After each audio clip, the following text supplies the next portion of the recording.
Let's set the stage. I, 35 male, thought I had a solid marriage with my wife, 33 female, of 7 years. We had built a life together, and I believed in the strength of our bond. We met in our early 20s and instantly knew we would be together forever. We are both very career-driven people and have always discussed having children. Because of the financial commitment involved, we wanted to wait until we were on solid ground before trying. About a year before all of this, we began trying to have a baby, but my wife was infertile, so we couldn't have one naturally.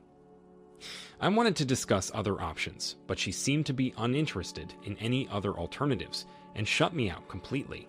She was the love of my life, so I wanted us to fix things, but she denied every suggestion for counseling or therapy. Recently, things took a turn for the worse.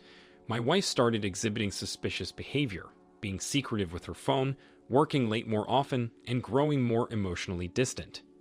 I had a gut feeling something was going on, but I didn't want to believe it. A close friend told me it might be nice to surprise her one day because she was working late, and I thought about bringing dinner to cheer her up. I thought it was a great idea, so I stopped by her favorite restaurant and then made my way over. What I thought would be a romantic gesture ended with me discovering her in a compromising situation with none other than her boss. It was a shocking sight that left me heartbroken and angry. They were too busy with each other in her office to even notice me. I knew right away that was the end of our relationship.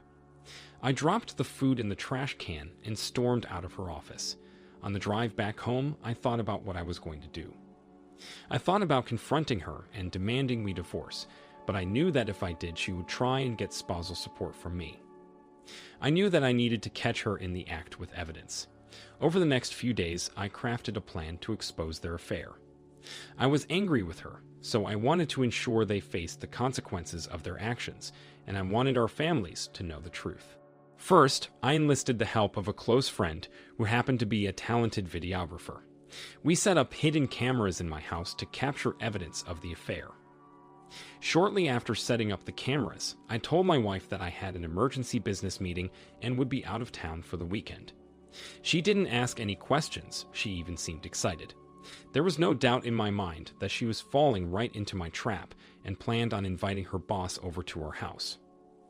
I rented a room at a hotel and waited until my trip was over, killing time by working with my divorce lawyer to get the papers prepped. When I got back home, I checked the tapes and confirmed that I did have the proper evidence to move on with the next phase of my plan. I pretended like everything was normal and went about my daily activities. Our anniversary was coming up, so I figured that was the perfect time to get some of our family and friends together. I sent invitations to over a dozen people, telling them that I was throwing a surprise anniversary brunch for my wife. I received a lot of excited RSVPs almost immediately, with people promising not to mention anything to her. On the day of the brunch, everybody loaded into our house. I set up a large banquet table with catered food, mimosas, and Bloody Marys. Everyone seems to be enjoying themselves. My wife had a bright look in her eyes similar to when we first met, and I could see that the gesture impressed her quite a bit. That made the second half of the brunch even more rewarding to me. With the help of my friend, we put together a video to show the party. The first half of the video was a collage of our marriage, wedding photos, videos of the two of us being stupid and in love, you name it. If the second half didn't feature my wife in bed with her boss, it would have been really sweet. When everyone realized what was happening, shock and disbelief filled the room. Some family members were stunned into silence, while others erupted in anger. It was an explosive moment, to say the least. While the chaos erupted around me, I couldn't help but look at my wife's face and savor the humiliation. It seemed cruel, and even then I felt a little guilty. But I wanted her to feel the way I did when I found her sleeping with her boss. My wife stormed out, telling me that she never wanted to see me again. Before she could leave, I told her that I felt the exact same way, and handed her an envelope with the divorce papers inside. As expected, she did try to fight me during the divorce proceedings, but with the evidence that I had, she was unable to get anything from me. However, I did let her keep the house because I didn't want to live in the same place where I caught her sleeping with her cheating. I had actually been wanting to move to Oregon for a long time, so without her constant refusal, I was finally able to go. It's clear that the OP went through a tremendous amount of pain and betrayal discovering the affair. To the OP, I want to offer my sincerest apologies for the pain you've endured. Discovering infidelity is devastating, and it's completely understandable to want to get some kind of justice afterward. It's clear that OP was trying to save what they had remaining of their marriage, and it's a shame that she wouldn't communicate her feelings with you before the affair. It almost makes me wonder if she planned on using the inability to conceive as a reason to end things, but was too nervous to say anything. Anyways, thank you for sharing with us. Now let's move on to our next story for the day. I, 32 male, recently discovered that my wife, 30 female, was cheating on me with my uncle, 45 male. My wife and I have been married for 5 years. She had never been close with her family, so when she met mine, she fell in love. We've always been extremely close-knit, and we all care deeply for one another. Every year, my family has a small vacation together. It's really just a big family reunion since we all live in different states, and normally only see each other on major holidays. My grandfather's lake house was where we usually met every year. It was huge. All of the adults had their own rooms, while the kids shared rooms. There was a pool, fishing dock, boat, etc., and it was right on the water. My wife accompanied me on her first vacation in the summer of 2019. Of course, since the pandemic, we haven't been able to meet up as we normally would. My wife got pregnant in February of 2021, so we were extra careful to minimize exposure with a new baby on the way. She and I were extremely isolated together during that time. We both worked from home at the time in a tiny apartment. We are both very independent people, so we value our alone time to pursue our own interests. Codependency was never something either of us wanted in our relationship. However, since we were together so much, there was a strain on our relationship. We still loved each other deeply, and I never doubted her feelings. But we could both tell that we needed a little bit of space from each other, even if that was just the 8 hours a day we spent apart while we were at work.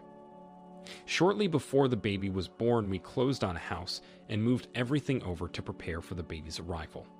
Once the baby arrived, we were more in love with each other than we ever had been.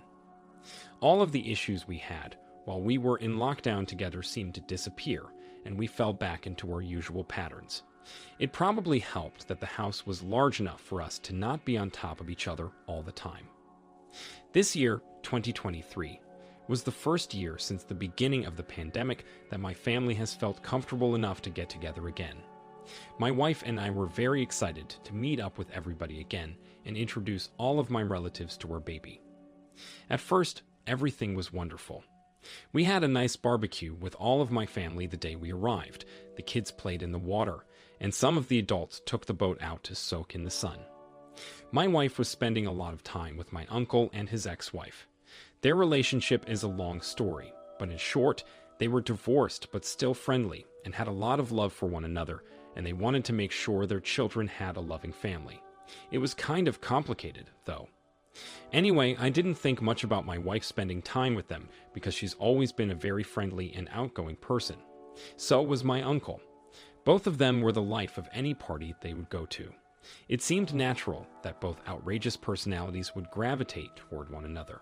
I must have had my blinders on for the first couple of days of the vacation, because on the third day, when we were all sitting around the dinner table eating, I noticed my wife shuffling around in her seat a lot. She was sitting next to me, and my uncle was across from her. I tried to be subtle about figuring out what was going on, but I was able to catch a glance under the table to see her sliding her foot up his thigh. Instantly, I felt like I was going to be sick. I couldn't believe what I was seeing, and I didn't want to. I had to get away, so I faked feeling sick and went up to her room to lie down. She offered to come with me, but I told her I was fine. I just had to get away from her. Her laptop was sitting on the bed, and I couldn't resist the temptation to see if there had been any communication between her and my uncle.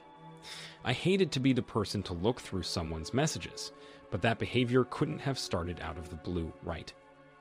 I knew her password, so I logged into her Facebook account and searched through her messages. Lo and behold, I found her chats with my uncle.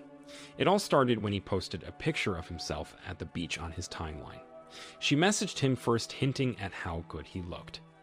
From there, the messages took a turn. They were extremely flirty, sexting, and they even exchanged some pictures with each other. It had been going on virtually for over a year. It didn't seem like they had any feelings for one another, it was purely lust. When I saw their most recent messages, my heart sank. She told him that they would finally have a chance to be with each other at the reunion, and that was what she was looking forward to most. Apparently, they snuck off to the boathouse together the night before to have sex, and they planned on doing it again that night. I was in so much pain that I didn't think there was any way for me to stay there.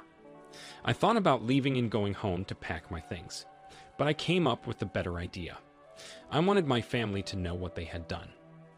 I acted normal for the rest of the night, pretending to have a headache and staying behind in my room. After my wife thought that I was asleep, I joined some of my cousins on the porch later that night.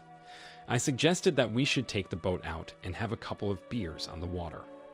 At that time, I knew that my wife and uncle were planning on meeting each other there, and my cousins were always down for something spontaneous like that. We all walked over to the boathouse together, which was a short walk away from the main house. It was the only place on the property where somebody could go to have an illicit affair like they were without the risk of getting caught. When we got there, I opened the door to expose both of them to my cousins. The lights were already on, so they saw everything that was happening on top of the boat. I stormed off, pretending like I wasn't expecting to see what I did. My wife chased after me, and I told her that we were done, that there was no excuse for her behavior, and that I was going to file for divorce in the morning. She begged me not to do that, but I didn't listen. My cousins got into a blowout argument with my uncle for betraying his family the way he did. It was so loud that everyone else in the house woke up and got involved. Absolutely nobody could see either of their sides. In the end, I was able to divorce her, so she was out of the family for good. My uncle was shamed by everyone and told he would not be invited to the reunions anymore after that. His ex-wife and children were ashamed of his behavior. I hope that they would still consider going without him, but we'll see what happens next summer. First off, OP, I am so sorry you had to go through that. You had gone through a lot with your ex before the vacation, and it really seemed like things were going to work out. She and your uncle had been waiting and planning for their opportunity to betray you. That was clear. What I don't understand is why she wouldn't come to you if there was something wrong in your relationship. You seem like you would have wanted to mend anything that was broken between the two of you. It's a shame that she would stoop so low so easily, especially with a member of your own family. I hope that you've been able to heal and move on from her. From what you've described of your relationship, it sounds like you're better off without her. Thank you all for taking the time to listen to today's stories. If you enjoyed listening, please feel free to like and subscribe if you haven't already. Also, comment below with your thoughts on what happened. If there is a story you would like to share with me about your own situation or someone else's, then please do not hesitate to contact me. Take care.